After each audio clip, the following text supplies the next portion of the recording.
Welcome to the New Thinking for a New World podcast, where we explore the most pressing issues that are challenging and changing our societies.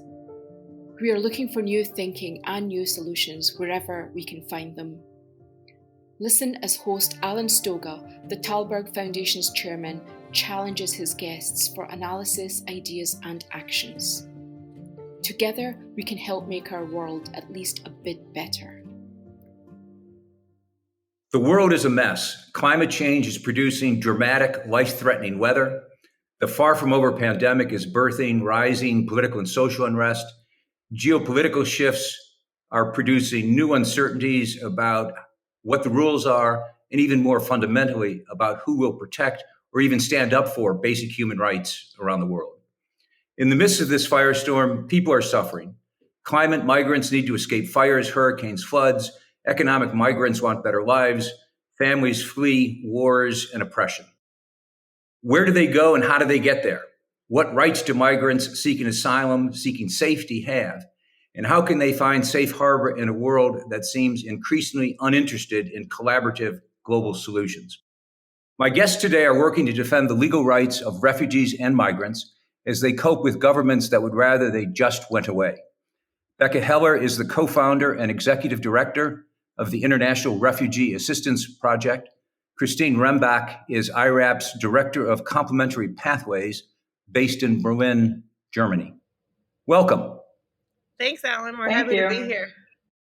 Let's start with the big picture. Is it easier or harder for migrants and refugees to get into and stay in the United States and Europe today than it was a couple of years ago?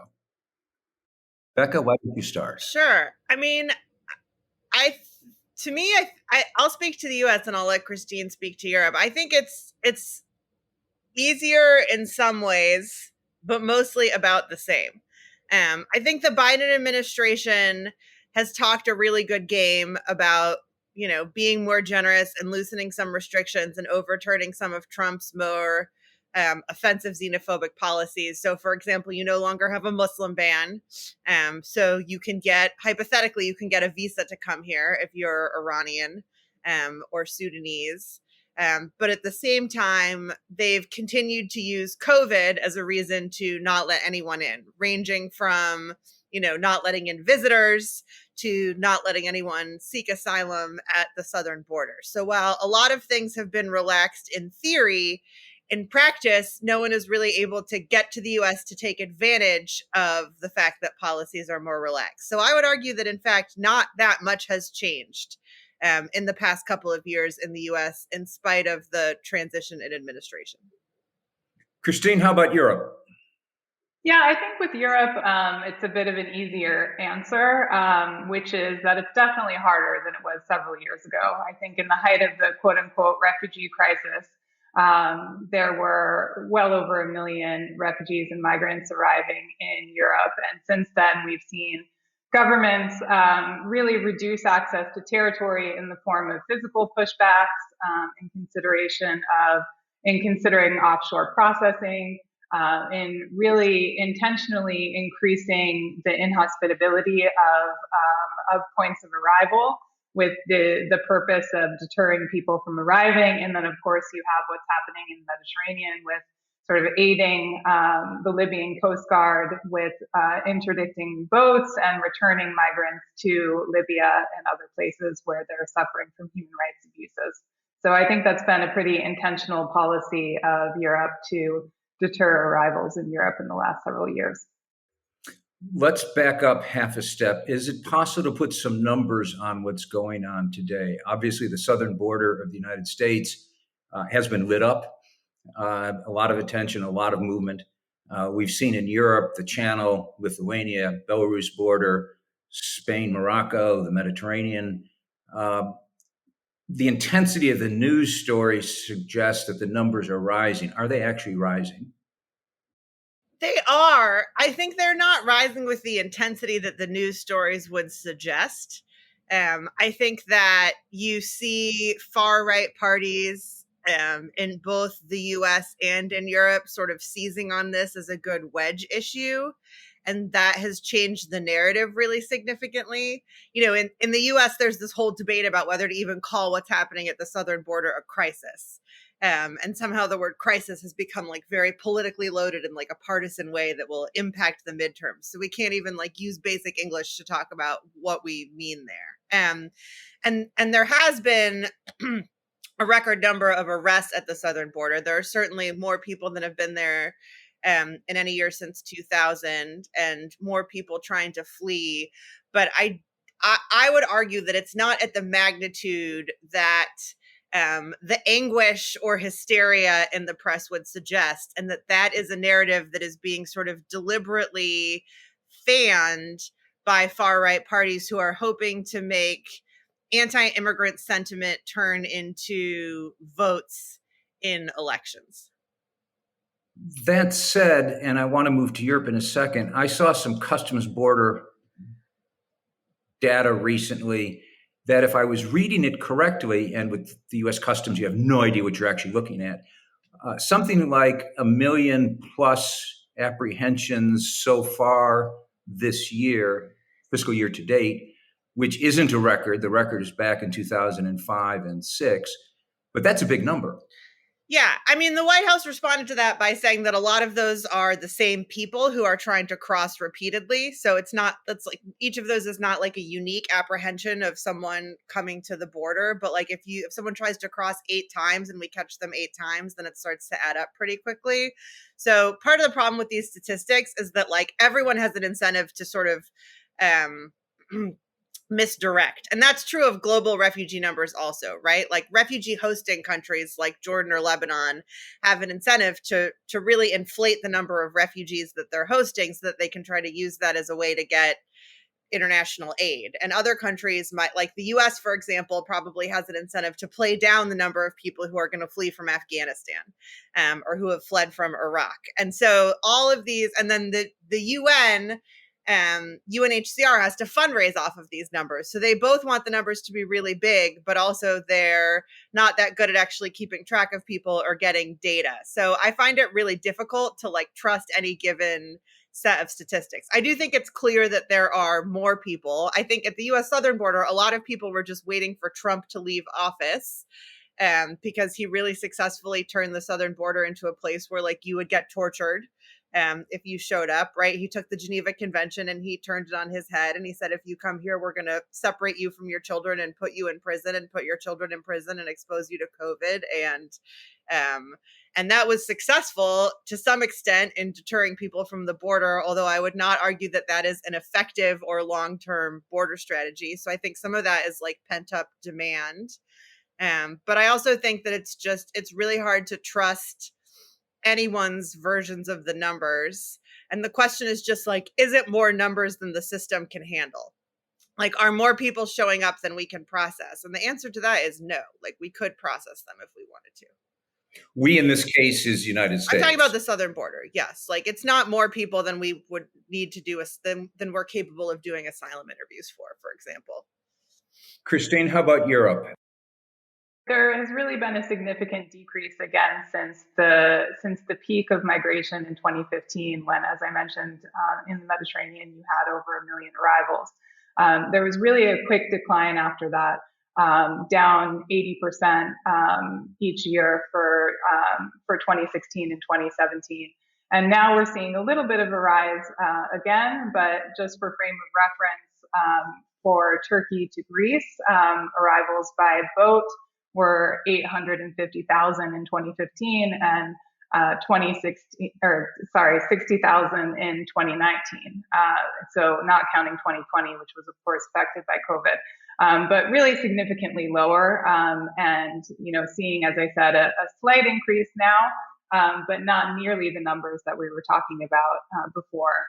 But maybe to follow up on one of Becca's points, one of the things we see in the Mediterranean too is, in 2015, it was possible to just arrive, declare yourself, and either stay in Greece or move on.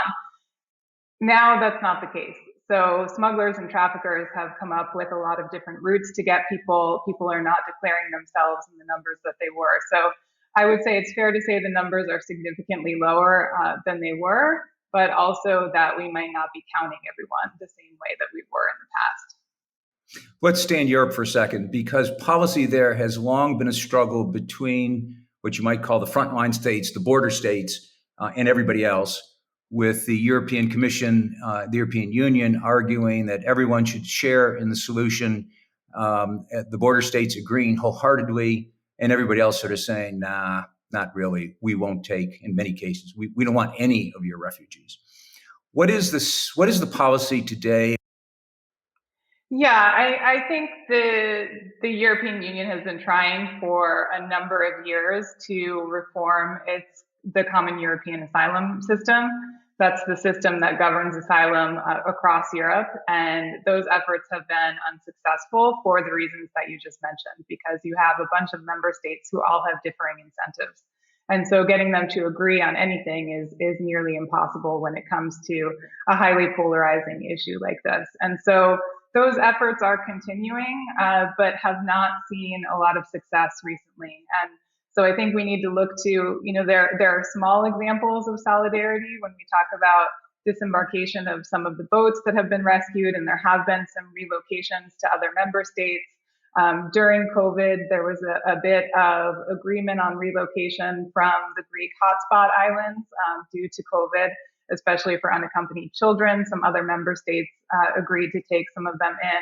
But I think if you look at the system as a whole, the effort to reform and come up with a workable responsibility sharing regime has been unsuccessful. And I don't know that a lot of people have hope in a workable system coming out of that at this point. Let's shift gears. You've both described the situation on the ground in Europe and the States. You've characterized policy, good, bad, or ugly. You're both practicing lawyers, and you're in the business of defending the rights of migrants and refugees. What are your strategies? What are you doing? How are you coping with what is obviously an enormous and continuing problem? Our strategy is kind of threefold, I would say. It's grounded the most in individual cases. So we work with thousands of people every year in different types of cases. They could be traditional, what you would call refugee resettlement, which is where kind of the UN refers you as a refugee to be resettled somewhere.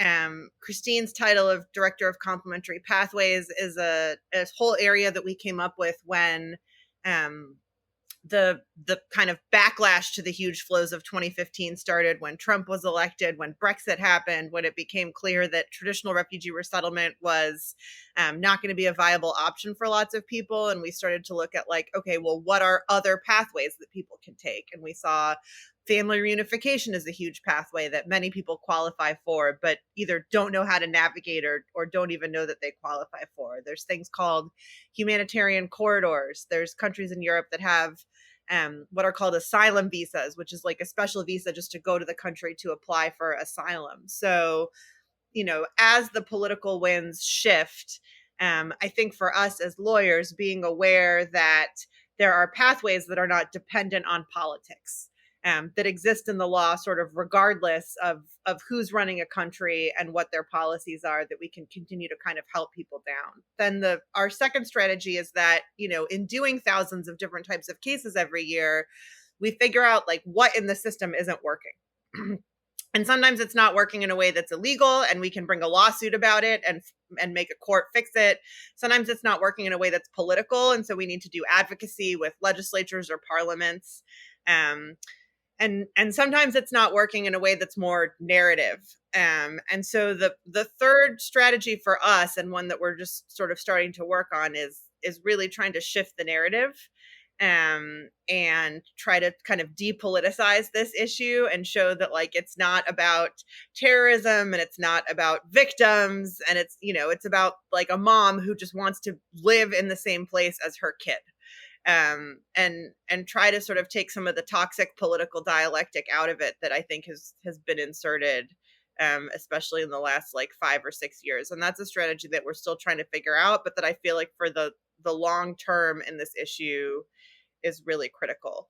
And then we also try to sort of identify what are emerging issues that need to be addressed. And so we have a new program on climate migration because there's no real framework in the world to deal with that whatsoever. And so we're trying to develop, like, what would the building blocks of that look like? Like, what would an actual legal framework to deal with climate migration look like? Kristine, sitting in Germany and working on European issues, is there a different mix of tools that you need to use to try to achieve the legal goals you're trying to achieve on behalf of individuals caught up in the system? Well, I think the challenge in being a lawyer in this context, especially in the European context, is Europe is actually a bunch of different countries, and all of those countries have different legal systems. And so our team is made up of lawyers from several different European Union member states, and we all work together to try to have a consistent approach to these individual representations. So we're focused mostly on humanitarian visas and family reunification, as Becca was mentioning.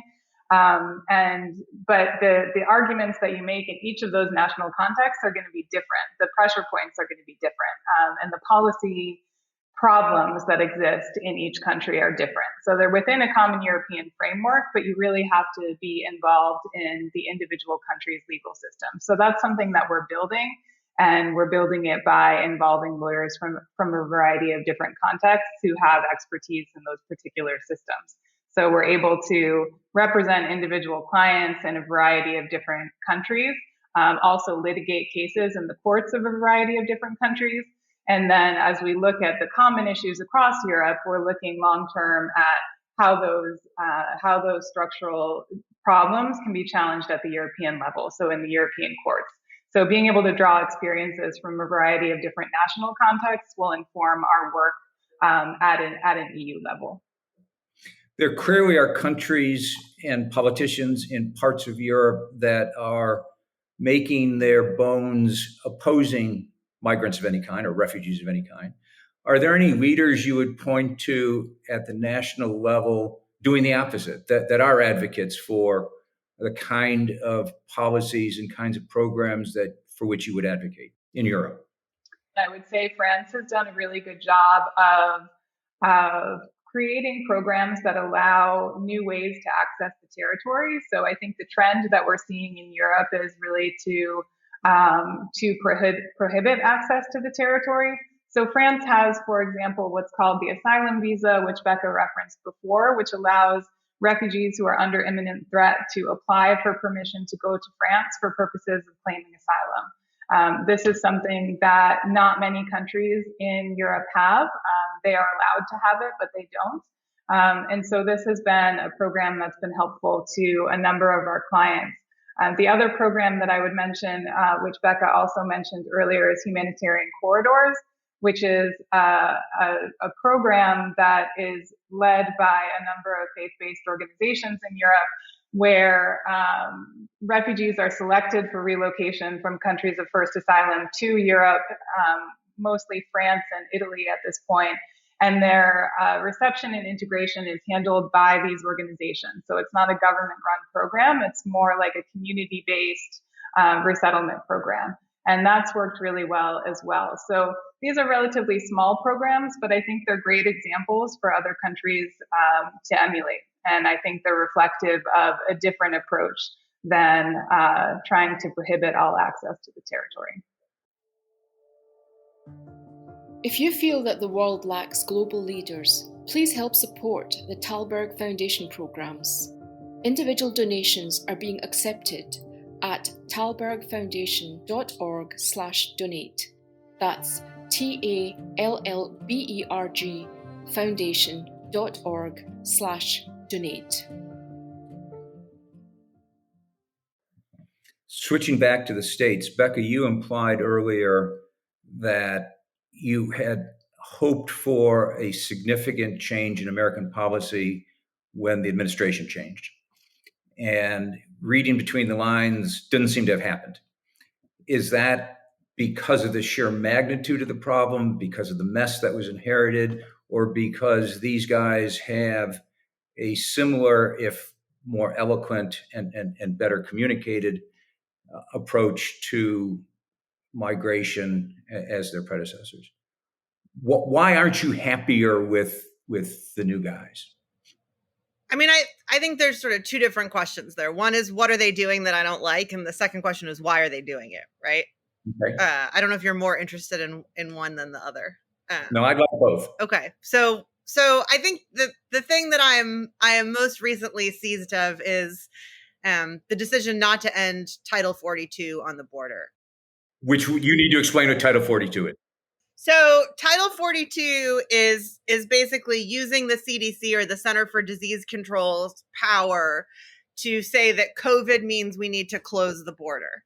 And it's pretty self-contradictory, because we're allowing travelers in, and we're allowing US travelers to go in and out without checking their vaccination status. But for some reason, we're saying that in spite of those things happening, we cannot safely, given COVID, allow people to come to the southern border and seek asylum. This was something that the Trump administration put into place over the protests of every single human rights activist or advocate that exists, over the protest of many Democrats, and that Biden on the campaign trail said that he was going to get rid of.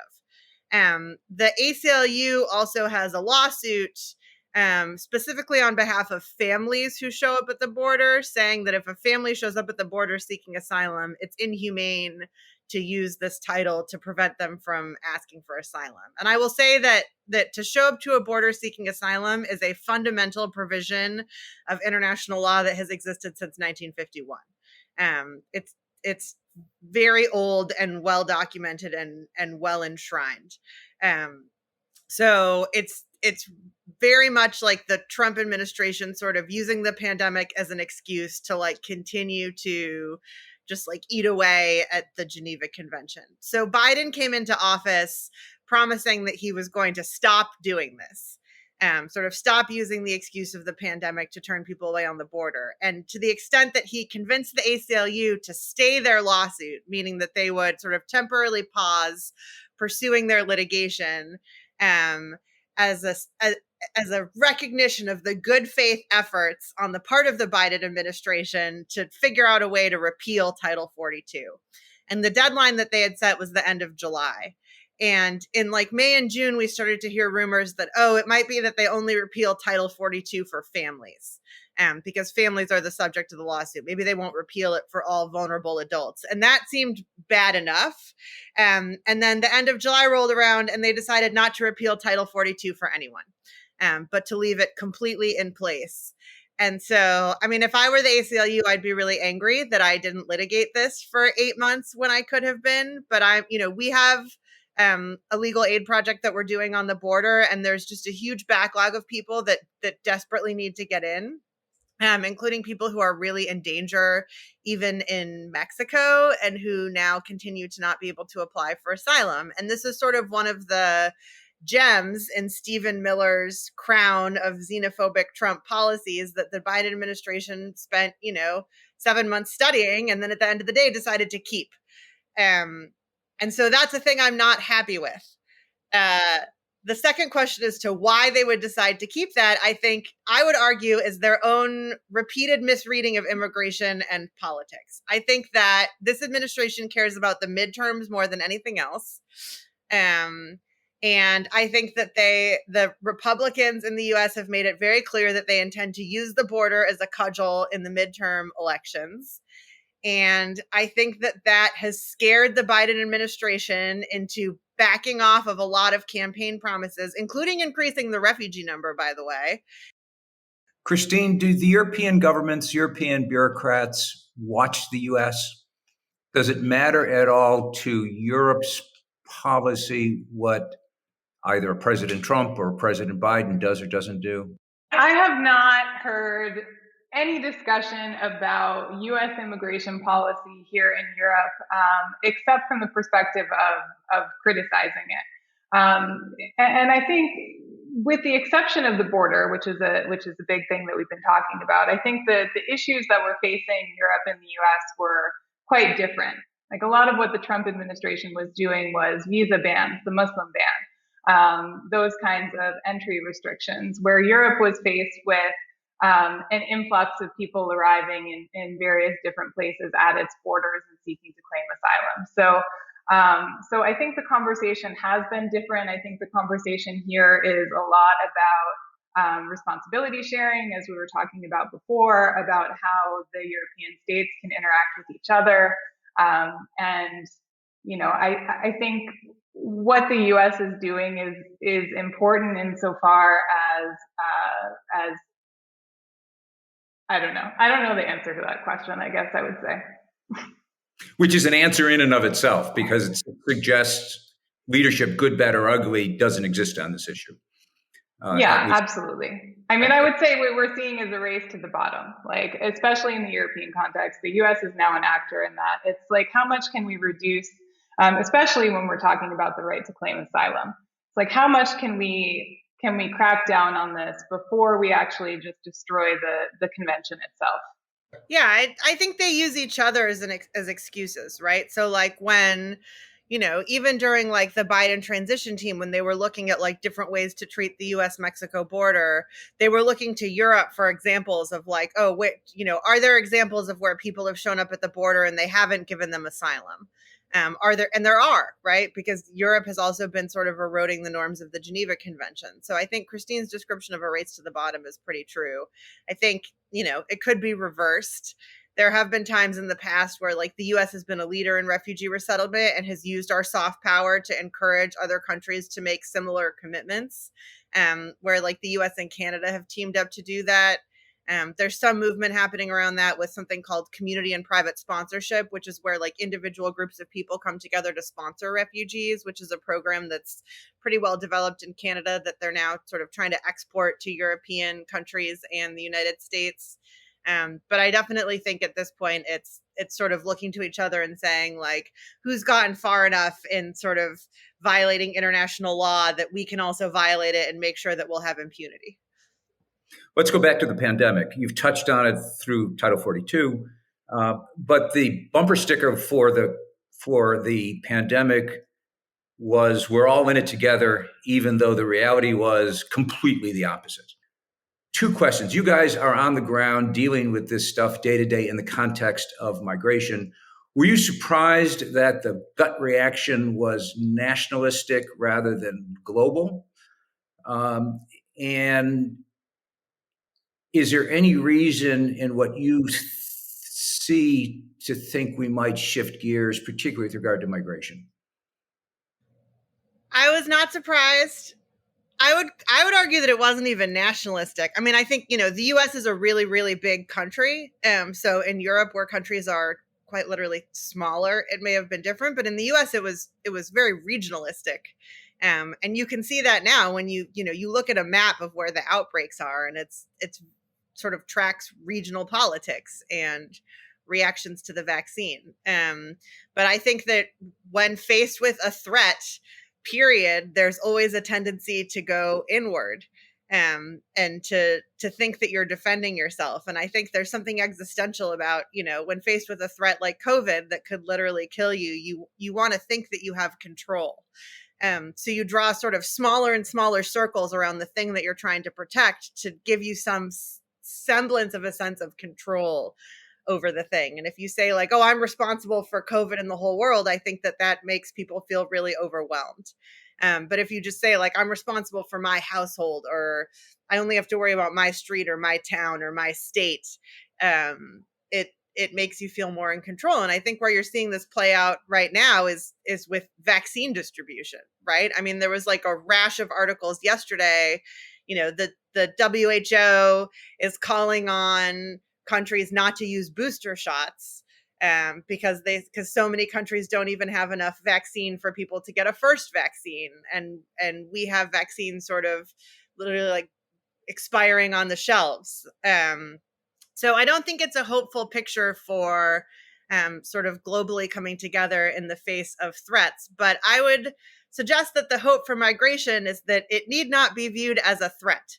Like, I think COVID is quite obviously a threat, right? It will kill you. I don't think migration has ever killed anyone besides, unfortunately, migrants who are forced to make really dangerous journeys with smugglers because we don't make legal pathways available to them. And so my hope would be that, the world can start to accept that migration is inevitable, especially with climate, that there's no solving for the root causes of this, right? That places are going to become unlivable. And once they're unlivable, the nature of the human spirit is going to be to leave and try to find somewhere else where they can live, because I think the humans are hopeful and they want to survive and they want their families to survive. And I think that those are not only reasonable traits, but like beautiful traits that ought to be celebrated.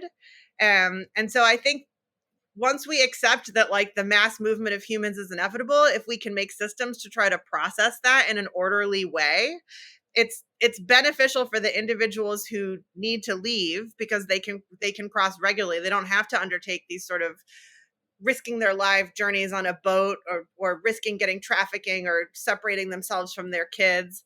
And it's better for the security of nation states also, who are way better off being able to actually like process people in an orderly fashion than dealing with like irregular crossings and ending up like not even knowing sort of who's inside their borders and who's not. So my hope would be that COVID is not a predictor of how the world could deal with migration, because at some point the world will realize that migration is just like a natural outgrowth of globalization and kind of what we've done to the planet that needs to be dealt with like any other kind of geopolitical force, and doesn't need to be viewed as a threat that we need to defend against.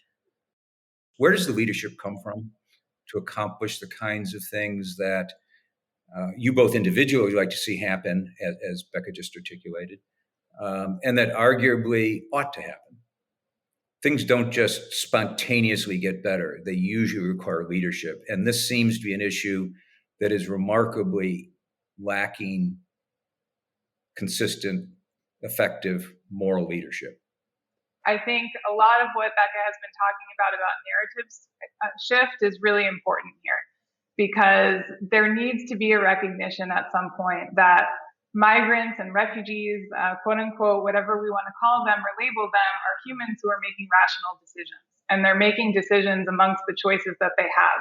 And the choices that they have in terms of where they can live, or the living they can make for themselves, or the wars that they're living through, are influenced by the policies of all of our countries and all of us as a human race. And so I think recognizing that, which I think is a really basic thing, is really part of moving toward a system where people can move with dignity.